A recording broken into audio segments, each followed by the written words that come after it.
तो आज हम क्लास 8 के साइंस के फर्स्ट चैप्टर की बात करेंगे, थोड़ा सा डिस्कशन करेंगे, बाकी क्वेश्चन आंसर्स देखेंगे क्योंकि चैप्टर बड़ा है तो पूरा पढ़ नहीं सकते। मैं शॉर्ट में कुछ चीज़ें आपको क्लियर करवा दूंगा।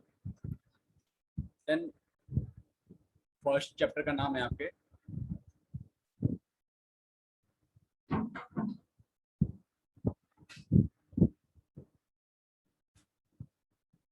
फसल उत्पादन एवं प्रबंधन। फसल जो खेत में उगाई जाती है तो उसका उत्पादन कैसे होता है, उन सारी चीज़ों के बारे में, कौन कौन सी फसलें होती है, कौन कौन सी, जैसे रबी की फसल क्या है, खरीफ की फसल क्या है, इस चैप्टर में सारी कुछ चीज़ें ये आपको देखने को मिलेगी। फसलों की बुआई कैसे होती है, जुताई कैसे होती है, उनकी निराई कैसे होती है, और उसके बाद उनको कैसे, मतलब उसकी कटाई होती है, फिर कैसे थ्रेसिंग होती है, और प्रबंधन कैसे होता है फसलों का कीटनाशकों से, खरपतवार के द्वारा। तो ये सारी चीज़ें इस चैप्टर में आप सीखोगे, पढ़ोगे। तो अच्छे से इसको पढ़ना। वैसे मैं इसको शॉर्ट में समझा दूँ, ठीक है। जैसे कि रबी की फसल, खरीफ की फसल आपको यहाँ देखने को मिल रही है कि फसलें मुख्य रूप से दो प्रकार की होती है, रबी और खरीफ की फसलें, ठीक है।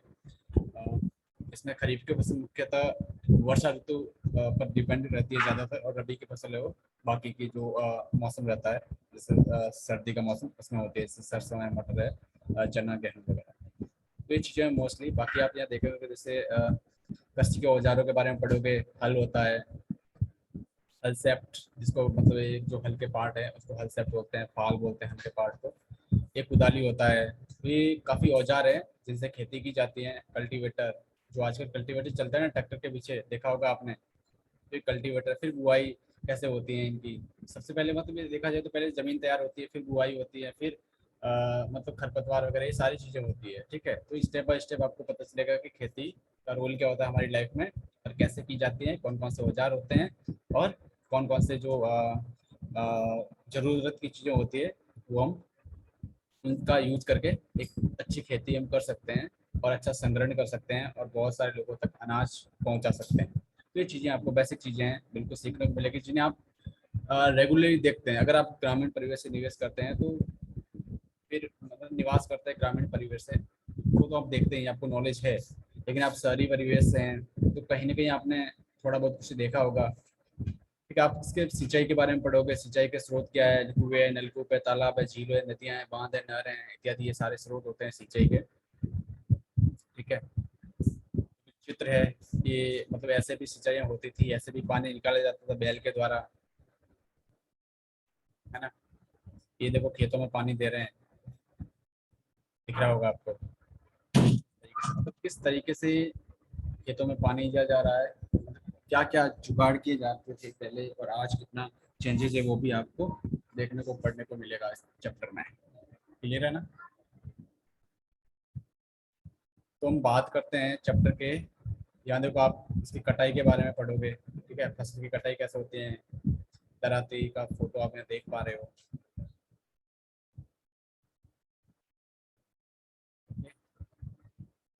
तो मोस्टली आप इस लेसन से क्या सीखोगे, इन चीज़ों को शॉर्ट में हम डिस्कस कर लेते हैं।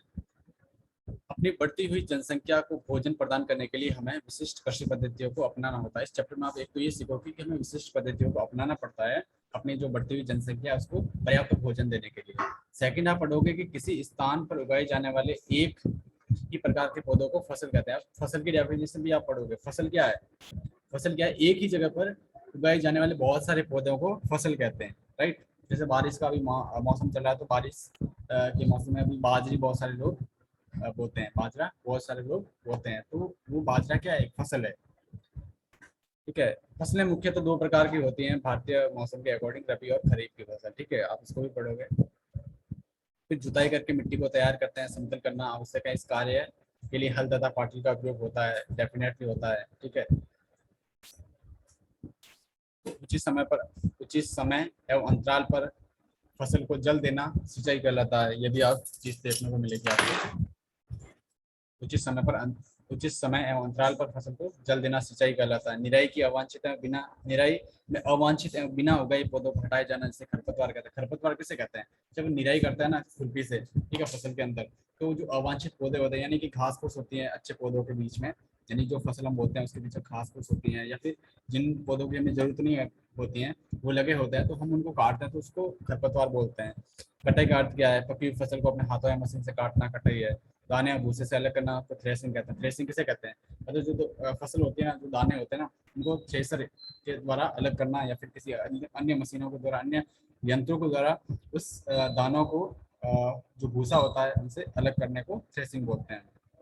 भंडारण वही सूक्ष्म जीवों से संरक्षित करने के लिए उचित जो तरीका अपनाया जाता है उसको अब भंडारण बोलते हैं। ठीक है। पशुओं को पालकर भी खाद्य पदार्थ प्राप्त किया जा सकता है, उसे पशुपालन कहते हैं। पशु से कैसे? आप गाय, भैंस, बकरी, ये सारी चीजें गाँव में बहुत ज्यादा चलती है। ठीक है। तो ये भी गाँव की एक आजीविका का स्रोत होता है और यहाँ से भी गाँव के लोगों की इनकम होती है और वो इन पशुओं से खाद्य पदार्थ भी प्राप्त करते हैं, जैसे दूध है, दही है, ये सारी चीजें। तो ये मतलब बेटर एक तरीका है ग्रामीण परिवेश में रहने का और अपनी आजीविका को चलाने का। तो मोस्टली क्वेश्चन आंसर डिस्कस करेंगे। उचित सब छांट कर रिक्त स्थानों की पूर्ति कीजिए। ये देखो बहुत इजी है। एक स्थान पर एक ही प्रकार के बड़ी मात्रा में उगाए गए पौधों को, जैसे कि मैं पढ़ा था अभी, कि फसल कहते हैं। फसल उगाने के लिए मतलब इसका पहले का हो जाएगा फसल। ठीक है। सेकंड, फसल उगाने से पहले प्रथम चरण क्या होता है? मिट्टी की तैयारी। मिट्टी की तैयारी, तो ये सेकंड हो जाएगा, राइट। थर्ड है क्षतिग्रस्त बीज जल की सतह पर क्या होते हैं? तैरने लगते हैं। क्षतिग्रस्त होते हैं क्योंकि क्षतिग्रस्त बीज है वो खोखले हो जाते हैं, इसलिए वो तैरने लगते हैं। एंड नेक्स्ट है फसल उगाने के लिए पर्याप्त सूर्य का प्रकाश एवं मिट्टी से क्या होता है? जल एवं पोषक, जल एवं पोषक आवश्यक होते हैं। जल तथा पोषक आवश्यक होते हैं। तो ये सिंपल सा था। और खरीफ की फसल आपको पता है, खरीफ की फसल कौन सी है, रबी की फसल कौन सी है। रासायनिक उर्वरक क्या होते हैं? जैसे कि ये आपको दिख रहा है रासायनिक उर्वरक, ये यूरिया है, सुपर फास्फेट है, ये सारे रासायनिक उर्वरक होते हैं। लेकिन कार्बनिक उर्वरक वो होते हैं जो पशुओं द्वारा, पशुओं के जो गोबर अवशिष्ट होता है, जो इंसानों का अवशिष्ट होता है, मलमूत्र होता है पशुओं का वगैरह का, और उसके साथ ही पादप पौधे जो दबकर मतलब दबा हुआ रहता है जमीन के अंदर या फिर बहुत टाइम तक पड़ा रहता है। जैसे आपने देखा होगा खाद, सड़ा हुआ खाद, ठीक है, भैंस का, गाय का, बकरियों का, तो उसको मतलब ऐसे खाद को कार्बनिक खाद कहते हैं। पेड़ पौधों से भी प्राप्त होता है कार्बनिक खाद, जीव जंतुओं से भी होता है, इंसानों से भी होता है। तो ये टाइप्स है और ये इसको कार्बनिक खाद कहते हैं, राइट। अब मैं आपको स्पष्ट तरीके से समझाने के लिए इसकी पूरी पीडीएफ फाइल आपको दे रहा हूँ। ठीक है। अभी यहाँ आपको स्क्रीन पर शो हो रही है जैसा कि, और इसके अलावा ये पीडीएफ में आपको इस यूट्यूब जो आप ये वीडियो देख रहे हो, इस वीडियो की डिस्क्रिप्शन में भी डाल दूंगा इसका लिंक। आप वहाँ से जाके डाउनलोड कर सकते हो, देख सकते हो। ओके। क्वेश्चन आंसर वापस से पढ़ सकते हो अगर आपको कुछ वीडियो में समझ नहीं आए तो। फिलहाल आप वीडियो को पॉज करके क्वेश्चन आंसर को समझ सकते हो, और कुछ समझ में नहीं आए तो कमेंट में बता सकते हो। कमेंट करने की फैसिलिटी आपके पास है। सो वीडियो को पॉज करें, अगर समझ में नहीं आ रहा तो देखें और पढ़ें। हाँ, ये क्वेश्चन हमने कर लिया। सेकंड क्वेश्चन हमने अभी देखा था, डिस्कस कर लिया। थर्ड क्वेश्चन है कि निम्न में से दो उदाहरण दीजिए। निम्न के दो उदाहरण, खरीफ की फसल के और रबी की फसल के, इन दोनों का दो उदाहरण देना। खरीफ की फसल क्या होता है? मक्का और धान। मक्का और धान क्या है? खरीफ की फसल है। रबी की फसल क्या है? गेहूं और चना। ये शीत ऋतु में होता है, और मक्का और धान क्या बारिश की ऋतु होती है उसमें होता है। तो ये खरीफ की फसल बारिश की ऋतु की, मक्का धान, और रबी की फसल गेहूं और चना जो शीत ऋतु में, सर्दियों की ऋतु में होते हैं।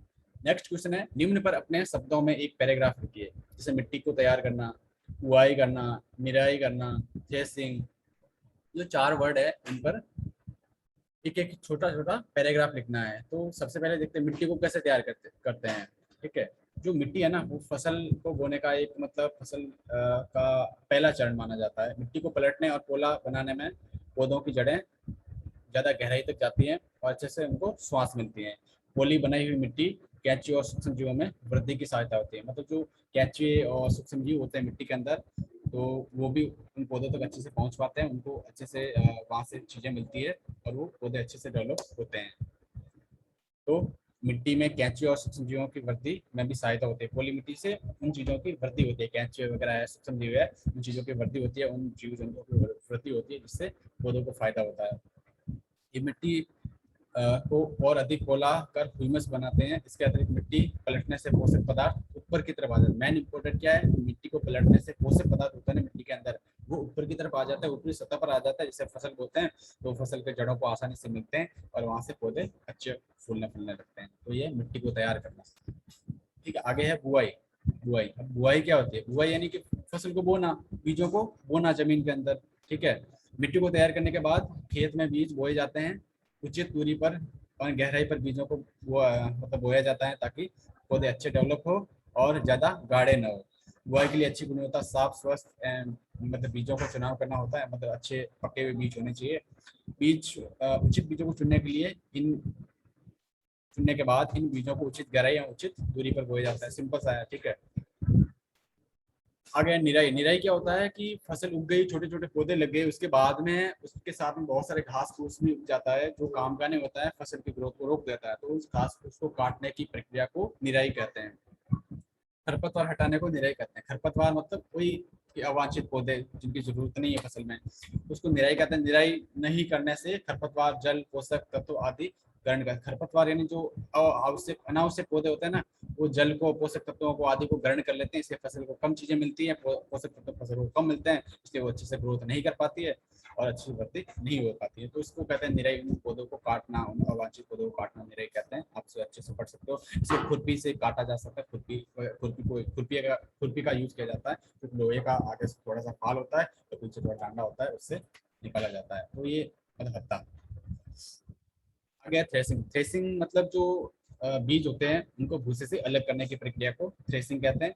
इसको आजकल मशीनों से बहुत ज्यादा किया जाता है। ये सारी चीजें इसको आप वीडियो को पॉज करके पढ़ सकते हो और लिख सकते हो अपनी कॉपी में। नेक्स्ट क्वेश्चन है, स्पष्ट कीजिए कि उर्वरक खाद से किस प्रकार भिन्न है। तो उर्वरक है वो खाद से किस प्रकार भिन्न है। वैसे तो दोनों चीजें फसल की वृद्धि में काम आ रही है, लेकिन उर्वरक अलग टाइप के होते हैं और खाद अलग टाइप की होती है। तो दोनों में डिफरेंस क्या है, तो डिफरेंस को पढ़ रहे हैं। तो हम सबसे पहले पढ़ रहे हैं उर्वरक क्या होता है। ठीक है, उर्वरक क्या होता है? उर्वरक एक अकार्बनिक लवण है। अकार्बनिक लवण है, इसका उत्पादन कारखाना में होता है। उर्वरक का उत्पादन कारखाना में होता है, सिंपल है। लेकिन खाद है वो खेतों में बनाई जाती है। उर्वरक का उत्पादन कहाँ होता है? कारखानों में होता है, मतलब बड़े बड़े जो कारखाने, फैक्ट्रियाँ होती है वहाँ पे होता है, लेकिन खाद का उत्पादन तो खेतों में होता है। सिंपल है। उर्वरक एक अकार्बनिक लवण है, लेकिन खाद एक कार्बनिक लवण है। जैसे कि आप खाद को जीव जंतुओं से, इंसानों से, मतलब मानव अवशिष्ट से भी खाद बनता है। इसके अलावा पादपों से, पेड़ पौधों से भी खाद बनता है, जब वो बने टाइम तक दबे रहते हैं तो उनसे भी खाद बनता है। इसके अलावा जो उर्वरक होते हैं इसमें मिट्टी ह्यूमस प्राप्त नहीं करती, जबकि जो खाद होता है इससे मिट्टी को प्रचुर मात्रा में ह्यूमस यानी अच्छी ह्यूमस मिलती है, इसमें ताकत होती है। जो ये खाद होता है ना, इसमें खाद में बहुत ज़्यादा ताकत होती है। इसके अलावा उर्वरक होते हैं, इसमें पादप पोषक प्रचुर मात्रा में होते हैं, और खाद में पादप है वो पोषक अपेक्षाकृत कम मात्रा में पाए जाते हैं। उर्वरक यह पानी में घुलनशील होने के कारण इसका अवशोषण शीघ्र हो जाता है। मतलब ये पानी के अंदर, जैसे आपने यूरिया देखा होगा, यूरिया को जैसे ही थोड़ा सा छिड़कते हैं, छिड़काव करते हैं, थोड़ी देर में वो गल जाता है। उसके ऊपर थोड़ा सा पानी चलाते हैं या फिर नहीं भी चलाते हैं, अगर बारिश भी होती है या फिर नमी भी होती है जमीन के अंदर, तब भी वो गल जाता है। लेकिन ये जो होता है ना खाद, यह अघुलनशील होता है, ये घुलता नहीं, बहुत लंबे टाइम तक पड़ा रहता है ऐसे ही। ठीक है, तो नेक्स्ट क्वेश्चन है, सिंचाई किसे कहते हैं? जल संरक्षित करने वाली को विधियों जल संरक्षित करने वाली सिंचाई की दो विधियों का वर्णन कीजिए। तो सिंचाई किसे कहते हैं इसको पढ़ना है पहले तो आपको, उसके बाद में जल संरक्षित जल का स्टोरेज, जल को बचाने वाली सिंचाई की दो विधियों के बारे में पढ़ना है, बताना है। राइट, तो अब इसका आंसर यहाँ देख सकते हो कि सिंचाई किसे कहते हैं? फसल को प्रतिदिन उससे आवश्यकता अनुसार पानी देने को सिंचाई कहते हैं। आवश्यकता अनुसार फसल को पानी देना को सिंचाई कहते हैं। आवश्यकता अनुसार फसल को पानी देने की विधि को सिंचाई कहते हैं। और जीवित रहने के लिए देखो पौधों को जरूरत पड़ती है, पानी की पड़ती है, तो उनको पानी पिलाना ही सिंचाई है। सिंपल सा अर्थ है इसका। ठीक है, अब दूसरा क्वेश्चन था कि जल संरक्षित करने वाली सिंचाई की दो विधियों को बताइए। ऐसी कौन सी विधियां हैं जिससे जल को संरक्षित किया जा सकता है, जिससे जल को बचाया जा सकता है? तो एक तो देखो आप यहाँ देख रहे हो ड्रिप तंत्र। ड्रिप तंत्र, इसमें जल है वो बूंद बूंद करके पौधों पर गिरता है। जल है वो बूंद बूंद करके पौधों पर गिरता है, जिससे पानी है वो बेकार नहीं होता और पूरा पानी है वो यूज होता है उस फसल में। राइट, एक तो ये विधि है, एंड दूसरी है इससे दूसरी कौन सी थी, एक थे छिड़काव तंत्र, एक यहाँ ऊपर देखने को मिल रहा है आपको छिड़काव तंत्र। इस विधि का इस्तेमाल असमतल भूमि, जो मतलब ऊबड़ खाबड़ भूमि है वहां पे किया जाता है, जहाँ पर जल कम मात्रा में उपलब्ध हो। इसमें नालों के ऊपर घूमने वाले नोजल लगाए जाते हैं, नालों के ऊपर घूमने वाले नोजल लगाए जाते हैं, फव्वारे। जब पंप से जल मुख्य पाइप में भेजा जाता है तो वे घूमते हैं और फसल के ऊपर गिरते हैं। इस तरीके से फसल की सिंचाई होती है। ठीक है, तो ये थोड़ा सा इससे जल भी बचता है। और ये छिड़काव वाली ये तो बहुत ही बेहतरीन तरकीब है, ड्रिप सिंचाई। ठीक है, ड्रिप तंत्र, इससे तो पानी बहुत ज्यादा बचता है। तो यदि नेक्स्ट क्वेश्चन है, यदि गेहूं को खरीफ ऋतु में उगाया जाए तो क्या होगा, चर्चा कीजिए। देखो, अगर गेहूं रबी की फसल है लेकिन इसको खरीफ में उगाओगे तो क्या होगा, सिंपल सा है। ये तो रबी की फसल है, इसे शीत ऋतु में उगाया जाता है। खरीफ ऋतु मतलब इस समय वर्षा ऋतु, सॉरी यहाँ खरीफ के समय, सॉरी हाँ खरीफ के समय, खरीफ ऋतु जून से सितंबर तक होती है। इस समय वर्षा काफी अधिक मात्रा में होती है, इसलिए इसे वर्षा ऋतु ही कहते हैं। यदि गेहूं को इस समय उगाया जाए तो गेहूं के पौधे अधिक मात्रा में पानी मिलने की वजह से सड़कर खराब हो जाएंगे और फसल बर्बाद हो जाएगी। ये आंसर ठीक है, लेकिन इसका जो पर्टिकुलर आंसर है, जो फिक्स आंसर है, वो ये है कि ये फसल है वो रबी की फसल है और इसका टाइम पीरियड अलग होता है और ये नेचुरल है। ठीक है, अब मतलब प्रकृति के द्वारा तय है। अब इसको मतलब खरीफ की फसल के साथ में नहीं उगा सकता। अगर खरीफ की फसल के साथ उगाओगे तो वहां से अच्छा आउटपुट नहीं मिलेगा, अच्छा आउटपुट नहीं मिलेगा जो हम उम्मीद करते हैं। जो मतलब रबी की जो टाइम पीरियड होता है उसमें गेहूं जितना आउटपुट देगा, जितना परिणाम देगा, रिजल्ट आएगा, उतना उत्पादन होगा, उतना खरीफ के समय नहीं हो सकता। नेक्स्ट क्वेश्चन है, खेत में लगातार फसल उगाने से मिट्टी पर क्या प्रभाव पड़ता है। तो खेत में लगातार एक ही फसल को बार बार उगाने से होता यह है कि उस जमीन के पोषक तत्व वो नष्ट हो जाते हैं, वहाँ की उर्वरक जो क्षमता होती है वो खत्म होने लगती है। इसलिए बहुत बार है ना, हम एक फसल को उगाया, फिर 1-2 साल का गैप लिया और फिर से फसल को उगाया, फिर गैप दिया, मतलब 6 महीने का, 1 साल का, ताकि उस मिट्टी की उर्वरकता बनी रहे, उपजाऊपन बना रहे और फसल मान बेहतर हो। सिंपल है। ठीक है, तो आप पढ़ सकते हो जिसमें उर्वरक, क्योंकि बार बार फसल उगाने से उर्वरकता कम हो जाती है। यही कारण है खेत में लगातार फसल नहीं उगाई जाती है और खेत में कुछ समय के लिए उसको पड़ती यानी कि उसको खाली छोड़ दिया जाता है। एक अन्य तरीका फसल चक्रण का होता है, जिसमें हम फसल को, जैसे अभी सरसों आपने बोई है तो नेक्स्ट टाइम आप कुछ और मक्का, गेहूं या बाजरा बोने का प्रयास करोगे। तो ये भी एक तरीका होता है फसल चक्रण, जिसको वो बोलते हैं, और जिससे बेहतर फसल होती है। नेक्स्ट है खरपतवार क्या है और हम उसका नियंत्रण कैसे कर सकते हैं। तो सिंपल आपको ऊपर बताया था कि खरपतवार जो बेकार अवांछित पौधे होते हैं फसल के बीच में, उनको कहते हैं, उनको खुरपी से निकाल दिया जाता है और मतलब उसको निराई भी कहते हैं। और इसको नियंत्रित करने के कई तरीके हैं, जैसे कि फसल उगाने से पहले खेत को जोत लीजिए, उससे खरपतवार पौधे सब सूख कर मर जाते हैं। सेकंड है फूल है बीजों को बोने से पहले हाथ में या खुरपी आदि की सहायता से पौधों को उखाड़ लीजिए। खरपतवार जो अब आजकल रसायन भी आता है उसकी बात हो रही है, खरपतवार नाशी रसायनों का उपयोग करके भी खरपतवार को नष्ट कर सकते हैं, जैसे कि आजकल छिड़काव करते हैं दवाइयों का पानी के साथ में। तो ये चीज़ें क्लियर सभी को, तो बहुत इजी थे ये क्वेश्चन है आपके। इंपॉर्टेंट क्वेश्चन लगभग यही है। बाकी आप एक बार चैप्टर को पढ़ोगे अच्छे से और एक बार रिवीजन कर लोगे, इस वीडियो को पॉज कर करके 2-3 बार देखना क्वेश्चन आंसर्स। जैसे कि एक बार आपने पढ़े, इसको देखा, नेक्स्ट टाइम फिर से देखो क्वेश्चन को पढ़ो और आंसर देने की कोशिश करो। अगर समझ में नहीं आ रहा तो आंसर देखो, ठीक है, पॉज करके फिर से याद करो, ताकि अच्छे से रिमेंबर आपका रिविजन भी हो जाएगा। सो ऑल द बेस्ट, मिलते हैं नेक्स्ट चैप्टर में। तब तक के लिए टेक केयर एंड प्रोटेक्ट।